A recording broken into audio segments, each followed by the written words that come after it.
Hello everyone, welcome to Dive to Learn. In this video, I will discuss about the schemes for rural development implemented in India. Basically, it is related to the community development programs and important for NTUGC net, ASRB ICR net and also for all teaching exams related to home science. So guys, let's start. First we will talk about Deen Dayal Upadhyay ग्रामीण कौशल योजना। हो सकता है video थोड़ा लंबा हो जाए, but मैं try करूँगी कि अब तक के जितने रूरल प्रोग्राम्स इम्प्लीमेंट हुए हैं वो सारे डिस्कस हो जाएं। सो दीन दयाल उपाध्याय ग्रामीण Kaushal Yojana, it is a skill development schemes for rural poor youth and launch on 25 सितंबर 2014। तो आपको याद क्या क्या रखना है, उसका एम याद रखना है, ईयर याद रखना है, कौन सी मिनिस्ट्री ने वो उसे इम्प्लीमेंट किया था और उसका एम क्या है, मतलब क्यों वो लॉन्च हुआ है और उसके फीचर्स क्या हैं प्रोग्राम के। क्योंकि जनरली मैच द फॉलोइंग में इससे क्वेश्चन आता है या फिर उसके ऑब्जेक्टिव से क्वेश्चन आता है।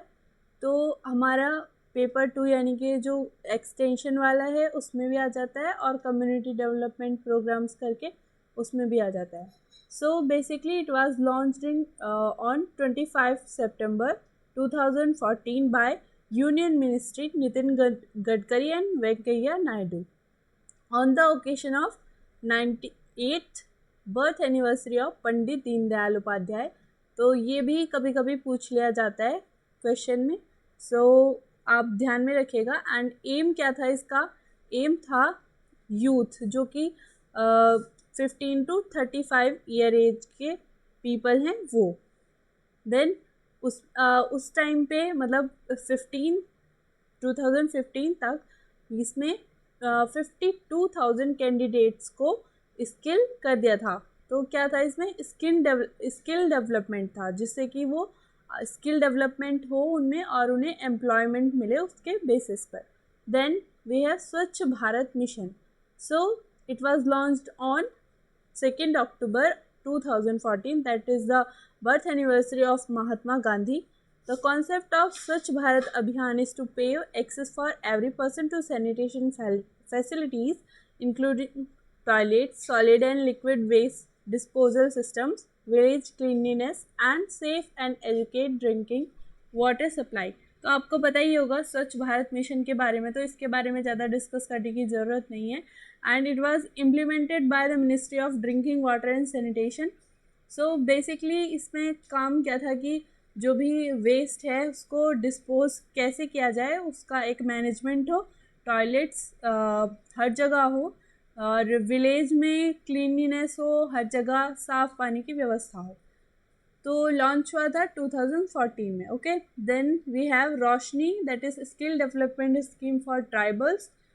तो ट्राइबल्स में जो कि नक्सल इफेक्टेड डिस्ट्रिक्ट्स हैं बेसिकली, वहाँ पर ये लॉन्च हुआ था 7 जून 2013 को by the ministry of rural development. Then it is supposed to provide training and employment to an anticipated 50,000 youth in the 10 to 35 year age group। तो ये 10 to 35 ईयर एज ग्रुप के लोगों को एम्प्लॉयमेंट प्रोवाइड हो, मतलब training भी हो और उसके बाद एम्प्लॉयमेंट। तो इसका जो बेसिकली जो फोकस था वो इसमें 50% जो इसका बेनिफिट मिलना चाहिए वो वुमेन को हो, ऐसा इसका एम रखा गया था। And it was based on the Himayat project model, जो कि जम्मू एंड कश्मीर में लॉन्च हुआ था और उसके बाद ये कोलकाता में भी लॉन्च हुआ। तो ये बेसिकली जो ट्राइब्स वाले जहाँ पे हैं, तो ट्राइबल एरिया जो कि नक्सल इफेक्टेड एरिया थे वहाँ पर किया गया था implement. Then we have next integrated rural development programme. तो ये बहुत ही पुराना है, बेसिकली 1980 to 81 में लॉन्च हुआ था, स्टार्ट हुआ था सारे ब्लॉक्स में और ये 1 अप्रैल 1999 तक ही इसने काम किया है। उसके बाद इसको स्वर्ण जयंती ग्राम स्वरोजगार योजना में कन्वर्ट कर दिया गया, जिसका जो एम रखा गया वो एम था self employment of the rural poor.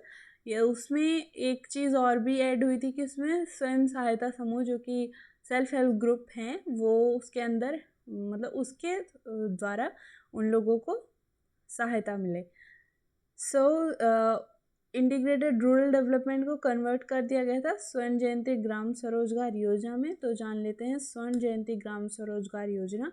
ये लॉन्च हुई थी 1999 में and it aims at bringing the assisted poor families जो कि स्वरोजगारी इसमें कहा गया है above the poverty line by organising them into self help group through a mix bank credit and government subsidy. यानी कि वो सेल्फ हेल्प ग्रुप बनाएंगे और उनके थ्रू बैंक में वो जो उनकी बचत या जो भी होगा उसको वो क्रेडिट वहाँ पर मतलब वो लोग जमा करेंगे और उन्हें वहाँ से लोन और लोन मिल सकता है एंड गवर्नमेंट की तरफ से सब्सिडी भी मिलेगी। देन नेक्स्ट वी हैव सांसद आदर्श ग्राम योजना।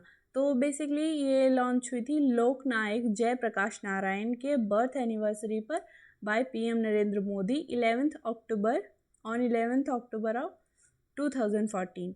सो इसका जो बेसिकली एम क्या था कि जो भी एमएलए हैं मीन्स मतलब जो भी पार्लियामेंट के मेंबर्स हैं वो लोग अपने एरिया में एक एक मतलब 3 विलेज वो अपने एरिया में गोद लें, एक तरह से उनका पूरा रख रखाव देखभाल करें। वो इसका जो है मतलब उसका इंफ्रास्ट्रक्चर और उसके फिज़िकल इंफ्रास्ट्रक्चर को सुधारें, उसमें काम करें, उसका डेवलपमेंट करें बेसिकली। तो और ये लॉन्च हुई थी बाय रूरल डेवलपमेंट अथॉरिटी मतलब जो मिनिस्ट्री ऑफ रूरल डेवलपमेंट है उसके द्वारा। So next scheme we have heritage development and augmentation योजना जैसे हृदय लॉन्च हुई थी 21 जनवरी 2015 को under the union ministry of urban development. और इसका क्या एम था? Preserve and rejuvenate the rich cultural heritage of the country. यानी कि जितने भी हेरिटेज साइट्स हैं उनको बेसिकली प्रिजर्व करना। सो इसके जो इनिशियल फेज में 12 हेरिटेज साइट्स को ये आइडेंटिफाई कर चुके थे, उसके बाद उनका मतलब रिजुवेनेशन एंड उसका डेवलपमेंट हुआ। और आगे इसमें है कि गवर्नमेंट 500 करोड़ का 12 सिटीज़ के लिए काम कर रही है और उन्हें प्रोवाइड करने का। Next we have Mahatma Gandhi national rural employment guarantee scheme. ये तो बहुत ही फेमस एंड बहुत पुराना है, आपको आई होप आपको इसके बारे में पता होगा। तो नरेगा जो कि 2005 में यानी कि जो एक्ट है वो 2005 में आया था।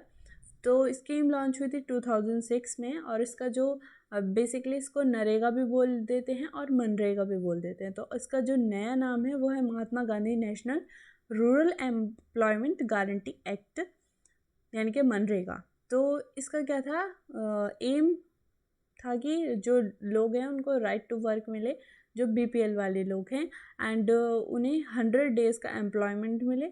और इसमें जो भी काम करने वाले लोग हैं उनमें लोग मतलब जो भी हैं उनमें से 50% जो एम्प्लॉयमेंट है वो वुमेन को मिले। एंड इसकी जो फंडिंग है वो 90% ये गवर्नमेंट सेंट्रल गवर्नमेंट के द्वारा फंडेड है एंड 10% ये स्टेट गवर्नमेंट के द्वारा फंडेड है। Next we have national rural livelihood mission.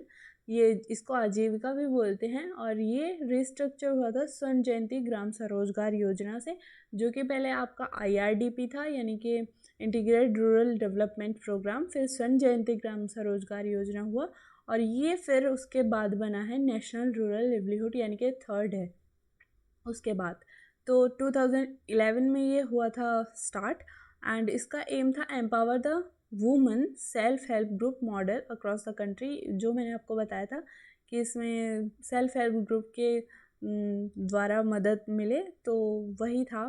तो उससे एम्पावर किया जाए वुमेन को और जो भी गरीब परिवार की औरतें हैं वो ग्रुप बनाएं और उसमें अपनी बचत जमा करें, फिर वो बैंक से उन्हें लोन वगैरह के लिए सब्सिडी मिलता है। तो इससे बेसिकली उनका एक तरह से उनको एम्पावर करना financially.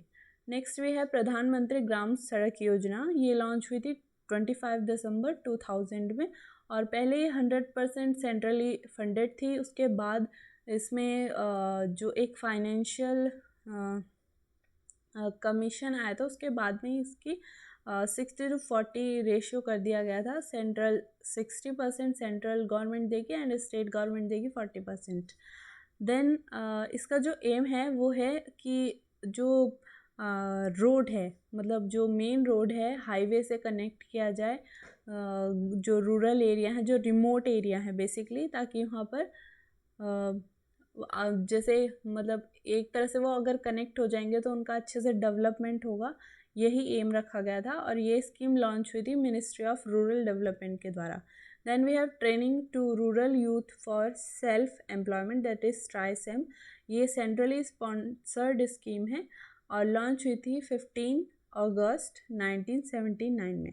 The main target of this scheme was to provide technical and business expertise to rural below poverty line people who are in age of 18 to 35, यानी कि जो बेसिकली एक अडल्ट 18 के बाद तो अडल्ट होता है, हाँ, तो 18 to 35 वाले एज ग्रुप वाले पीपल्स को एम्प्लॉयमेंट मिले, मतलब पहले उनको ट्रेनिंग टेक्निकल एक्सपर्टीज़ दी की ट्रेनिंग दें और उसके बाद एबल हो जाएं कि खुद वो एम्प्लॉय हो सकें कहीं पर। Then this scheme has been merged with Swarna Jayanti ग्राम स्वरोजगार योजना ऑन अप्रैल 1999। तो स्वर्ण जयंती ग्राम स्वरोजगार योजना से जुड़ी हुई बहुत सारी बातें मैं आपको बता चुकी हूँ। और फिर ये है कि ये भी ट्राइसेम्बिस के साथ मर्ज हो गया। नेक्स्ट वी हैव अंत्योदय अन्न योजना। अंत्योदय योजना 25 दिसंबर 2000 में लॉन्च हुई थी अटल बिहारी वाजपेयी, जो कि फॉर्मर प्राइम मिनिस्टर थे इंडिया के। The scheme provides food grains to around 2 crore below poverty line families at very subsidise rate, यानी कि जो PDS के थ्रू मिलता है। Total 35 kilogram of food grains provided to a family. Rice is provided at the rate of 3 per kg and wheat is provided at rate 2 per 2 kg. Then we have next National Rural Health Mission. National rural health mission 12 अप्रैल 2005 में launch हुआ। इसका जो M था वो था provide accessible, affordable and accountable quality health services even to the poorest household in the remotest rural regions, यानी कि जो रूरल बहुत ही रिमोट एरिया में रहने वाले लोग हैं उनको भी हेल्थ अच्छी हेल्थ और मतलब उन्हें फैसिलिटीज़ मिलें, ताकि सर्विसेज मिलें ताकि उनकी हेल्थ अच्छी रह सके। देन आशा, अगर आप जानते हैं आशा के बारे में, तो ये भी एक जो आशा वर्कर होती हैं हेल्थ एक्टिविटीज, तो वो भी इसी स्कीम के अंडर काम करती हैं।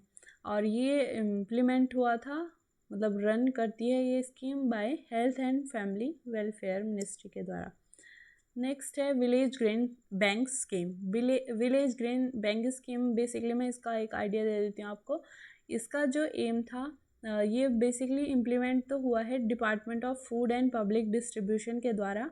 और इसका जो एम था, जैसे कहीं अकाल पड़ता है, नेचुरल कैलेमिटी होती है, या फिर जैसे इस समय अभी तो कोरोना काल चल रहा है, तो अभी तो कंडीशन हाँ इतनी है कि लोगों को अभी मिल रहा है, लेकिन इसका जो एम था कि ऐसी कोई कंडीशन हो, कहीं पे सूखा हो, अकाल हो, ऐसी स्थिति में जहाँ पर उन लोगों के पास खाने के लिए कुछ ना हो, तो वो लोग उधार ले लेते थे वहाँ पर जो अन्न, मतलब जो उनका ग्रेन बैंक है, और वहाँ से लेके उधार, मतलब लोन की तरह, एंड देन उनके पास जब भी होता था तो वो उन्हें वापस दे देते थे। ठीक है, तो ये ही है ये स्कीम। देन है आम आदमी बीमा योजना। आम आदमी बीमा योजना 2007 2 अक्टूबर में लॉन्च हुई और ये सोशल सिक्योरिटी स्कीम है फॉर रूरल हाउस होल्ड। तो इसमें क्या है, 200 पर एनम उन्हें क्या किया जाता है, उन्हें वहाँ पर अपना प्रीमियम अमाउंट जो है डिपॉजिट करना होता है। फिर वो मतलब एक तरह से उनका बीमा है जो कि उनको बाद में मिल जाएगा सिक्योरिटी के रूप में। देन कुटीर ज्योति प्रोग्राम, तो ये बेसिकली इलेक्ट्रिसिटी से रिलेटेड है कि रिमोट एरिया में उनके घरों में भी लाइट कनेक्शन जाए, मतलब इलेक्ट्रिसिटी कनेक्शन जाए। लॉन्च हुआ था 1988 एंड 88 टू 89 के बीच में, और इसका मोटिव यही था कि उन लोगों का स्टैंडर्ड ऑफ लिविंग को इम्प्रूव किया जाए जो कि बिलो पॉवर्टी लाइन में रहने, चाहे वो जो कि बेसिकली जो इसका टारगेट ग्रुप है वो है SC एंड ST कैटेगरी के लोग जो कि रूरल फैमिलीज़ में है। तो उन्हें इलेक्ट्रिसिटी कनेक्शन दिया जाए घरों में ताकि उनका स्टैंडर्ड ऑफ लिविंग इंक्रीज हो सके। देन सर्व शिक्षा अभियान 2001 टू 2000 टू 2001 में इम्प्लीमेंट हुआ था, और free and compulsory education to 6 to 14 basically as a fundamental right, उनका राइट है कि उन्हें मिले ही मिले।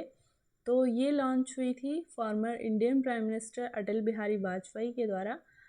Right to education related to 86 amendment to, मतलब जो 86वां जो अमेंडमेंट हुआ कॉन्स्टिट्यूशन में उससे रिलेटेड है, और इसमें 50-50 का रेशियो है जो कि सेंट्रली, मतलब जो सेंट्रल गवर्नमेंट 50% इसमें करती है इन्वेस्ट और एक्सपेंड, और 50% ही स्टेट गवर्नमेंट।